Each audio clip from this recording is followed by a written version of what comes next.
तो दोस्तों नमस्कार। हमारे जितने भी ईपीएस 95 पेंशन धारक भाई बंधु हैं, आप सबका हमारे नई वीडियो में स्वागत है।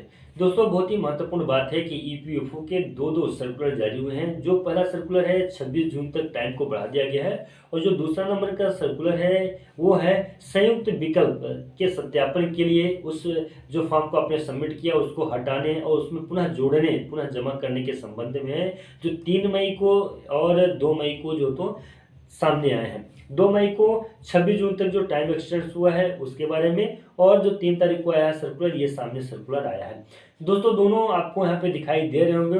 ताकि थोड़ा सा हम लोग बात कर लेते हैं कि क्या चीज़ें हैं। तो सबसे पहले मैं आपको बता दूं यहाँ पे कि ईपीएस 95 पेंशन धारकों की पेंशन में वृद्धि को लेके ज्वाइंट ऑप्शन फॉर्म को लेके काफ़ी ज़्यादा बातें हो रही थी। यहाँ पे ईपीएस 95 पेंशन धारक निरंतर लगातार ज्वाइंट ऑप्शन फॉर्म में समय को बढ़ाने हेतु बातें कर रहे थे। उसी के संबंध में ईपीएफओ ने ये जो तो काफ़ी महत्वपूर्ण पत्र को भेजा है। सबसे पहले तो हम लोग इसी के ऊपर बात करेंगे, इसके बाद हम लोग दूसरे वीडियो में जान लेंगे जो दूसरा सर्कुलर जारी हुआ है।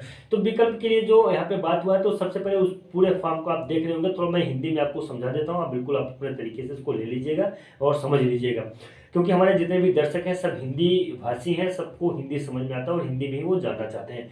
तो यहाँ पे है विकल्प संयुक्त विकल्प के सत्यापन के लिए आवेदन को हटाना और पुनः जमा करना के संबंध में है। इसमें मुख्यतः आगे लिखा है सर और मैडम डियर। यहाँ पे है सर मैडम, एक मिनट मैं और थोड़ा सा इसको नीचे की तरफ कर लेता हूँ तो यहाँ से और ज़्यादा अच्छे से समझ में आ जाएगा। नीचे लिखा है सर मैडम, पेंशन भोगियों सदस्यों से कई अभ्यावेदन प्राप्त हुए हैं जिसमें संयुक्त विकल्प के सत्यापन के लिए उनके आवेदनों में त्रुटियों को ठीक करने और अपलोड करने के लिए ऑनलाइन सुविधा प्रदान करने का अनुरोध किया गया था। तो बिल्कुल सही है। ईपीएस 95 पेंशन धारकों के साथ साथ में बहुत सारी संस्थाएं भी लगी हुई थी कि ईपीएस 95 पेंशन धारकों के लिए ऑनलाइन ऐसी कोई सुविधा आ जाए जहां से वहीं से सीधा अपलोड कर दिया जाए और वो ईपीएफओ मेन कार्यालय तक पहुंच जाए।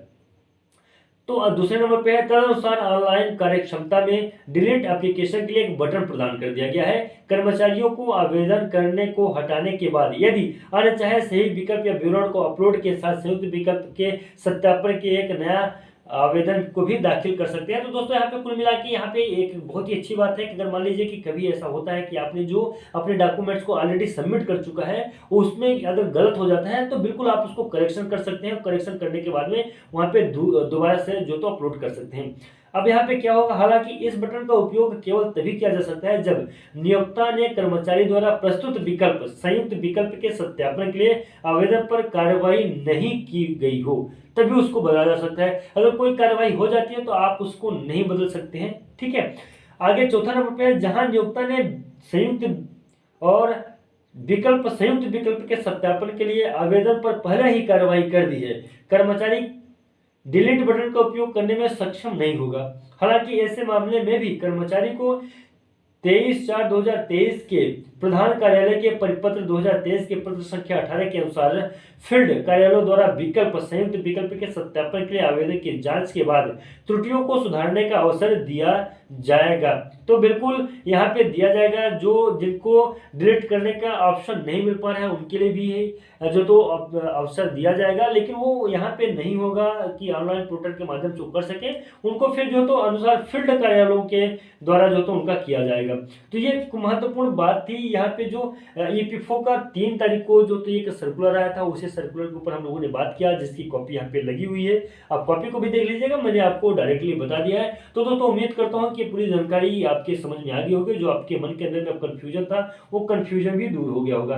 अगर कंफ्यूजन दूर हो गया तो प्लीज चैनल को सब्सक्राइब अवश्य से अवश्य कर लें। और हम लोग बात करते हैं अगले वीडियो में। अगला वीडियो जो हमारा होने वाला है वो पूरी तरीके से होने वाला है जो ईपीएफओ का सर्कुलर आया था उस सर्कुलर के ऊपर, जो दूसरा और सर्कुलर आया था टाइम एक्सटेंशन को लेके कि क्यों एक्सटेंशन किया गया, टाइम को क्यों बढ़ाया गया, उससे संबंधित रहेगा। तो उसके ऊपर भी हम लोग बात करेंगे। तो चलिए दोस्तों अभी के लिए बस इतना ही था। मिलते हैं किसी नई वीडियो में और नए अपडेट में। तब तक के लिए नमस्कार, जय हिंद, जय भारत।